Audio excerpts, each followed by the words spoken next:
ಇಷ್ಟೇ ಐಟಮ್ ಇಟ್ಕೊಂಡು ಹೇಗೆ ಚಿಕನ್ ಫ್ರೈ ಮಾಡೋದು ಅಂತ ನಾನು ಹೇಳಿಕೊಡ್ತೀನಿ. ಇಲ್ಲಿ ನೋಡಿ, ಹಾಫ್ kg ಚಿಕನ್ ತೊಗೊಂಡಿದ್ದೀನಿ, ಚೆನ್ನಾಗಿ ತೊಳೆದಿದ್ದು ವಿತ್ ಬೋನ್ ಮತ್ತು ಬೋನ್ಲೆಸ್ಸು. ಆಮೇಲೆ 2 ಲಿಂಬು ತೊಗೊಂಡಿದ್ದೀನಿ. ನೆಕ್ಸ್ಟು 3 ಟೀ ಸ್ಪೂನು ಚಿಲ್ಲಿ ತೊಗೊಂಡಿದ್ದೀನಿ.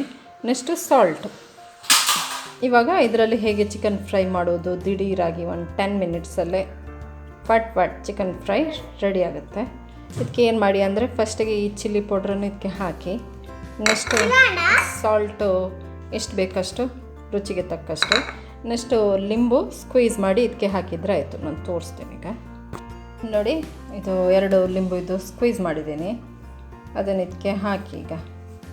ಅಂದರೆ ಇದು ಚಿಲ್ಲಿದು ಪೌಡ್ರಿದ್ದು ಬೌಲಲ್ಲೇ ತೊಗೊಂಡೆ ನಾನು, ಹಾಗೆ ಸ್ವಲ್ಪ ರೆಡ್ ಕಾಣ್ತಾ ಉಂಟು.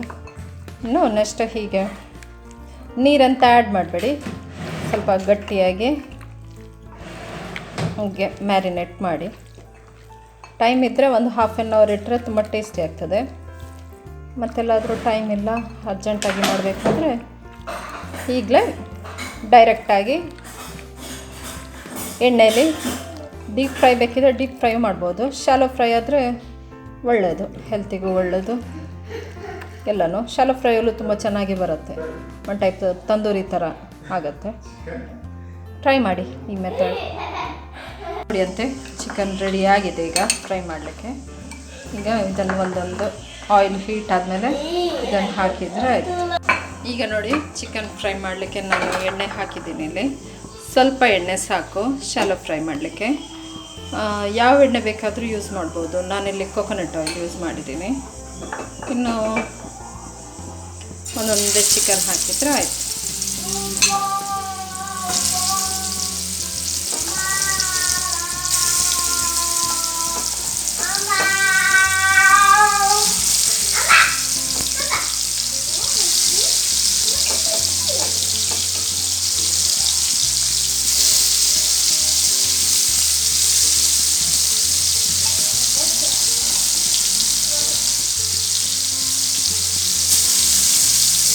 ಇನ್ನು ಸಿಮ್ಮಲ್ಲೇ ಇಡಿ, ಇದನ್ನು ಮುಚ್ಚದಂತ ಬೇಡ, ಲಿಡ್ಡೇನು ಹಾಕ್ಲಿಕ್ಕೆ ಹೋಗಬೇಡಿ.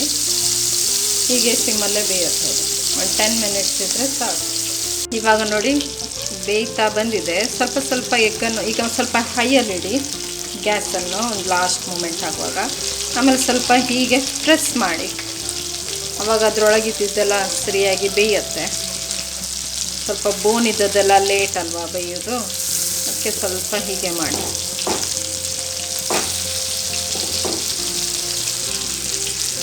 ತುಂಬ ಟೇಸ್ಟಿ ಆಗುತ್ತೆ ಚಿಕನ್, ದಿಢೀರಾಗಿ ಚಿಕನ್ ಫ್ರೈ.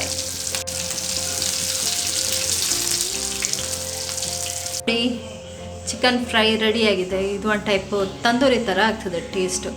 ಟ್ರೈ ಮಾಡಿ ಎಲ್ಲರೂ ಸಹ, ತುಂಬ ಒಳ್ಳೆ ಆಗ್ತದೆ. 10 ಮಿನಿಟ್ಸಲ್ಲಿ ಚಿಕನ್ ಫ್ರೈ ರೆಡಿ ಆಯಿತು.